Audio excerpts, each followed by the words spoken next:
first full-time winemaker was not until 80. Yeah, 84 actually. Uh-huh. So the cellar master was there making the wine in 1976. I think they hired a consulting winemaker, which was not a consulting winemaker the way we think of consulting winemaker right now, like driving around in fancy cars. It was basically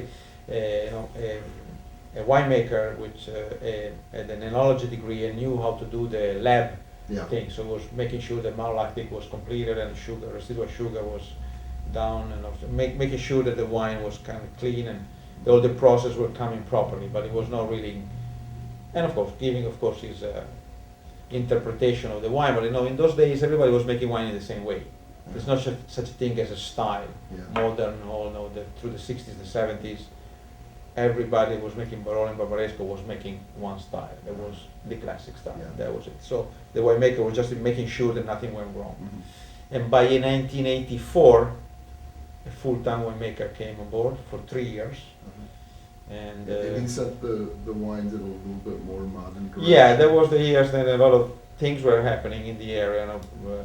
The Gaia winery was kind of shaping a new style, more modern style wine. A lot of young winemakers, the Nouvelle Vague came in, especially in Barolo, trying to make more modern style, new oak. So even the guy that was hired by the Produttori tried to make a little shorter time on the skins, wines a little slightly softer. It lasted for 3 years. Then they hired another guy, very young.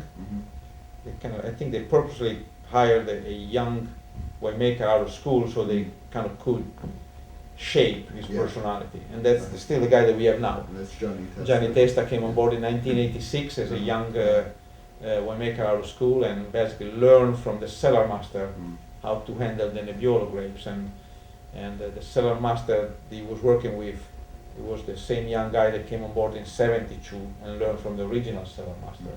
And that guy just retired last year. So we don't change too much. And Gianni's been able to really nail the Nebbiolo quintessential character and nail what is Produttori, which is all about showing the land rather than showing the winemaker skillness in every.